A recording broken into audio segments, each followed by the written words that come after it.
Hello everyone, it's SpawnPoiint and we all love a setup build, so welcome to my new gaming setup for 2025, and this is one that I am really excited to show you. So you've seen my all black setup already, but today we're going for that clean and minimal white edition. We've got a new desk to build, new chair to test out, the PS5 Pro, PC and everything else in the setup to go over. I also want to show you the cable management on this thing. So I will link to everything I cover down below and hopefully it will give you some ideas for your own setup, especially if you want to see how an all white setup can look compared to the all black.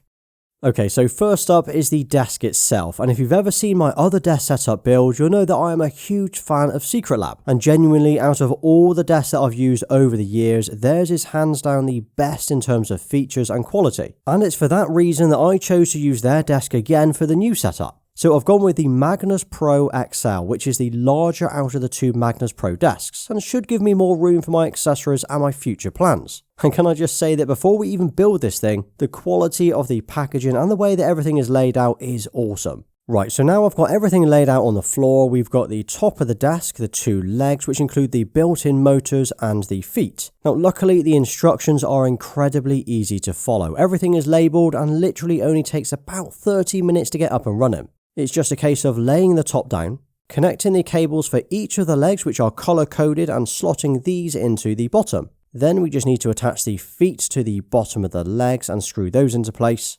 Then we need to add the cable management tray to the back. I will show you how good this is later, but it is an absolute game changer for any desk setup.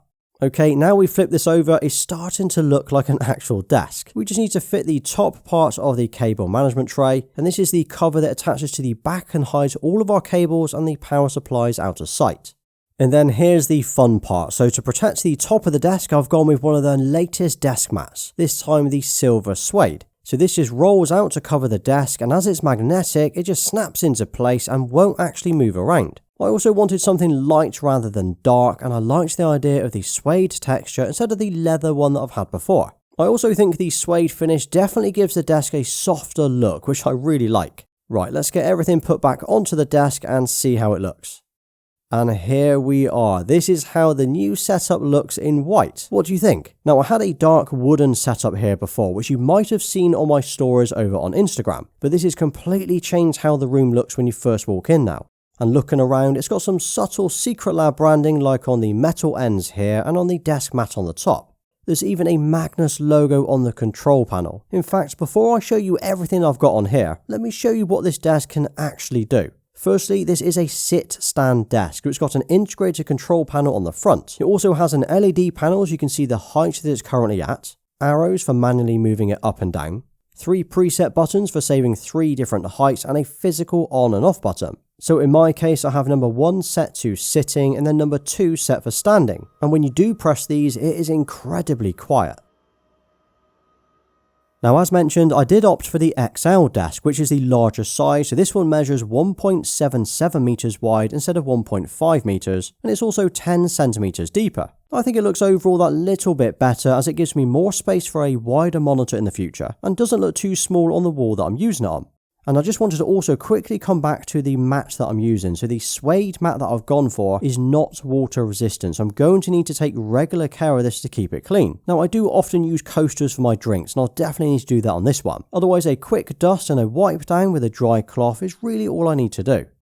As for the monitor, we've had quite a few new screens over the last year, and although we're well into 2025, I'm still rocking LG's 2024 OLED. This is the LG 32GS95UE, and I've got to say, even with all of the other monitors that I've tested, this one is still my favourite. It just ticks every box when it comes to gaming and works on everything I connect to it. So it's a 32-inch, which although some might say is too big for desk gaming, I honestly think this is the perfect size. It's not too big that it looks ridiculous for FPS games, and it's not too small that if I do want to use it for PC gaming or story-driven games, it's still enjoyable. As for the specs though, this screen is insane. It's a 32-inch 4K OLED. This supports up to 480Hz, has VRR, HDR, and is really bright, especially for an OLED. Now, I could talk about this screen all day, but I'm just going to let some of this gameplay do the real talking. Anything I throw on here, whether it's the PS5 or PC, always looks good. And as it's 4K and OLED, we are of course getting those inky blacks and those stunning visuals as well. It's going to take something special to replace this as my daily gaming monitor, although I do have a new 45-inch one that I showed last week on the channel that I might be moving here very soon. I just need to decide which setup I actually want these screens to go on. Okay, then I've attached this screen to Secretlab's single monitor arm, also in white. This gives me the flexibility to move it around on the desk and frees up some space underneath. But there's something about a floating monitor or a floating TV in this setup that I think makes it look ultra clean. And then this monitor is connected to my PS5 Pro, and it's currently rocking the standard white plates for 2 reasons. 1, because I wanted to keep the desk as white and grey as possible, and 2, well, there aren't any official console covers to buy yet. Now, it would be really nice to get a set of black Pro plates soon, and I cannot imagine it being too long until we do see some. Now, you might wonder where I spend more of my time gaming, whether it's at a desk setup or on my TV setup, and I actually jump between the two depending on the games that I'm playing. So desk gaming is usually my first-person shooter game, so things like Call of Duty or Warzone. I always feel far more focused sitting here, and when I've got my headset on chatting with my mates, it seems to be the best place and the most focused place to play. But it's also a pretty cool spot to sit back and play those single-player games as well, although it's pretty rare as I'd rather play slouched on my sofa. And also, the reason I went for the PS5 Pro over the standard PS5 is purely to get the best picture and performance that I can out of the PS5. So any games that now have the little PS5 Pro Enhanced logo, that means we're getting some kind of boost in the visuals or the frame rate. Take The Last of Us for example, we now get a dedicated visual setting, so we don't have to choose between the image and the performance quality as we actually get both. Okay, then sitting next to that is the DualSense Edge controller. Now I've got quite a few controllers sitting over here on my shelf, but this is the main one that I use for gaming these days. Either this or the Scuff Reflex. Now the main reason for this are the paddles around the back. I think for single player games, any controller will do, but for FPS games, I just cannot play without these extra buttons. Plus those instant triggers across the top make such a difference. And then I always have these controllers sitting in a wooden controller holder in my setup, but instead of the larger bulky ones I often use, I've gone for one of these new slimline ones that they do instead. So the controller just slots into the top, and I think the wooden colours add a nice bit of warmth and a nice bit of colour to the white and grey setup. Right, so you've probably spotted this already, but I also have a gaming PC down here. Now I'm going to show you what I'm running, but I've got to let you in on a little secret first, and that's the fact that this case is actually empty. But wait, just wait a second, I do have an RTX 5080 build that I will be migrating over to the new case very soon. I just didn't get it done in time for filming today. So this case is the Fractal North in white. It comes with a full white case, a glass panel on the side so we can see those lovely internals, and some oak panels on the front. For me, this is the perfect clean and understated case that you can buy, as you could have some crazy specs or build in here, but once the cover is on, it just looks like a nice aesthetic PC. I've also got it sitting on the Secretlab PC mount. This simply attaches to the underside of the desk and keeps the PC off the floor. For me, this is one of those simple yet awesome ideas that I've not seen on the other desks yet. Plus, it still moves up and down with the desk, which is cool, and my cables won't get caught when it does. But then here's the current build that I'm running. So this is the same case again, but this time in black and walnut. But inside we've got an RTX 5080, 64GB of DDR5 RAM, and 4TB of storage. It's also got an i9 14900K, 7 RGB Corsair fans, and the iQ LCD liquid cooler. It pretty much handles anything I play on here, including games like Cyberpunk, which looks incredible on it. Now as I say, I do need to buy some extra parts and migrate some of these over to the new case, although maybe the black case will work on the white setup as well. Oh, and as for the keyboard and mouse, when I'm on PC, I'm currently using the Logitech Pro range. So that is the Pro X TKL keyboard and the Superlight 2 mouse. There's something about a mechanical keyboard, for me at least, it's so satisfying when you're typing. And one thing that I'm really proud of with this setup is the cable management. Like with every setup I build, I spend so much time trying to hide the cables, tucking them behind and out of sight to keep it looking tidy. And although you can't see any cables, I cannot really take full credit for this. And that's because back here, very cleverly, the desk has 2 brilliant cable management features. And the first one being this tray. So every cable, power lead and power pack is hidden inside this tray, which means I don't need to try and stick them to the underside of the desk or worry about them hanging down. And as it's a solid tray rather than a mesh one, you cannot even see the cables when you look underneath as well. But the second feature this desk has is the integrated power supply. So have you noticed there are no power cables or extension leads hanging down? Well, that's because at the bottom here there is a power socket and there's another one at the top. So the entire desk is powered off this internal column, and this for me is a huge game changer for cable management and instantly makes the setup look so much cleaner. It also means that I don't need to worry about wires being tugged or caught whenever I adjust the desk, and this feature alone makes the desk definitely worth buying.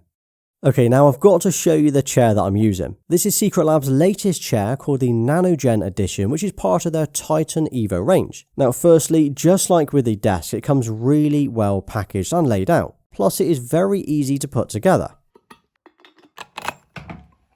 This thing certainly makes a statement. So we've got some nice Secretlab branding on it, including the logo on the front of the headrest, a large T under that for the Titan Evo range, and some more branding around the back. But I do like the fact that it's all white as well, with some subtle silver accents on the metal parts too. Now not only does this look awesome, this is the comfiest chair that I've ever sat in. It feels really soft to the touch, but it's still supportive. It's weird because usually you would either have a soft chair or a supportive chair, but somehow this kind of does both. But what makes this chair different are the materials that they've used. This chair has a combination of their own NanoGen hybrid leatherette and the nanofoam composite. So the bottom part is soft, like ultra soft to the touch, but it still feels medium firm when you press it down. Like you don't want to be sat in a beanbag chair for hours, as often when you get up you kind of ache afterwards. Now Secretlab actually have details on the website about the science and the technology that's gone into making this happen, which I probably should have read. You also get one of these memory foam head pillows included, which don't just strap on. These are magnetic, which is a cool idea as you can move it around on the back. Now I can imagine gaming and working from here every day with decent neck and back support, plus the lumbar adjustments are decent. Like I can adjust it up and down, in and out, and it is really comfy on my lower back. And although the wheels or the casters on these would be fine on carpet, I do have a heavy duty mat underneath, mainly to keep the carpet from wearing over time, and it does make it that little bit easier for moving around. Now the mat that I've gone for is extremely thick and solid, so they don't crease and they don't fold when you're using them. Now my advice would be, if you are using a chair on carpet, always add one of these heavy duty mats. It will make your life so much easier. And in keeping with the whole white theme, I've gone for the Astro A50 X gaming headset over here. This is a wireless gaming headset that not only works on the PS5, but works on the PC and Xbox as well. In fact, it will work on anything that's plugged into the back. So back here it's got a few USB and HDMI inputs that you can switch between at a press of a button, meaning it will change both the video and audio input in one go. Now the advantage for me is it means I can jump between the different inputs like the PC and the PS5 without needing to mess around with cables or connections, as it's one press of a button. Also, these are incredibly comfortable and they sit in this dock, which when not in use keeps them charged up. Also, I am a huge fan of the flip to mute mic on the side, as it means I don't need to worry about pressing the mute button on the controller, as I can see that it's muted when it's flipped up. So yeah, as far as gaming headsets go, this is the best headset that I've used over the last 2 to 3 years. Okay, then around the setup, I've got a few other bits I want to show you as well. So above the desk, I've got 3 of these wall panels, the Elgato Wave panels. Now the reason I added them to the wall was for 2 reasons. The first is because I wanted to try and soften the reverb and the echo in the room as I do my audio recording sitting here at this desk. And the second was to add some texture to the wall. I think the white panels work well as they don't stand out too much and add something to the otherwise pretty plain looking wall. Now they do come in a pack of 6, but I didn't want to go over the top and I feel that 3 is just enough for the setup. Okay, then down here I've got this all black filing cabinet that I use to store all of my cables and the junk out of the way. And this is an absolute mess in here, but it keeps all of the setup looking pretty tidy. Then on top of it, I have the Spider-Man 2 statue, or as you might refer to it as 19 inches of Venom. This came with the Spider-Man 2 Collector's Edition on PS5, and it is something I do like to have out on show. I've also got one of these MagSafe chargers in black for my iPhone over here on my desk, so whenever I'm sitting here at this setup, I can just pop it on charge and keep it charged up. Okay, then next to the desk, I've got this huge snake plant. And if you know me, you'll know I have these in every room in my house. And generally, they are quite easy to maintain. And these are a great way of adding a little bit of green to the room. Then above that, I've got this 3-bulb IKEA lamp in grey. These have Philips Hue bulbs installed, so I can change the colour and the brightness depending on what I'm doing or how I'm feeling. That means during the day, I often have these set to white. But at night, I have them set to a neon vibe when I'm gaming. And these lights alone can completely change the look of the room. And then on the wall next to that, I've got 2 of these grid frames that I've had for quite a few years now. These are both PlayStation themed, where one of them is the PlayStation 1 DualShock controller, and as you can see here, it has been dismantled and displayed in this cool case. And below that, I've got the PSP. Now, they do loads of other designs on their site, but for me, these are my two favourites and probably the best ones that they do. I also think it adds a nice nod to gaming without being too tacky. Now, on top of gaming, I will also be using this desk for working. It's where I record my audio and where I edit my weekly videos. So hooked up to the screen is my 2021 16-inch MacBook Pro, and it actually spends most of its time sitting here in this dock. Now, as I do use this setup for work, that's one of the reasons I'm tempted to move the ultra-wide monitor that I've recently picked up over to this setup instead of over on the black gaming one. And on the days that I use the Mac over the PC, I actually use the Logitech MX keys and mouse. I think these are far nicer for writing out scripts and editing my videos, although I could of course use the Logitech Pro keyboard and the Superlight 2 mouse instead. Now, taking a step back and seeing the whole setup complete, I wasn't sure how a light or a white setup would actually look in my room. But you know what? This looks really clean. I mean, I like the black setup as well, I won't be getting rid of that, but there's something about this that makes it feel really fresh. I think the white desk and chair with the grey top and the splash of wood works really well. I just need to add a few other bits to it now, but I'm going to enjoy working and gaming from here in the future. And what do you think? Do you like the all white or the all black setup, and which of these would you pick? Okay, well, I think that's everything. If I missed anything, just ask those in the comments. Otherwise, please drop a nice gaming setup below, and I'll give you a thumbs up for staying right till the end. And if you did enjoy today's video, check out my Nintendo Switch 2 video next, as it covers my hands-on impressions from last week. Well, thanks for watching. Please like, subscribe, and follow me everywhere. Until next time.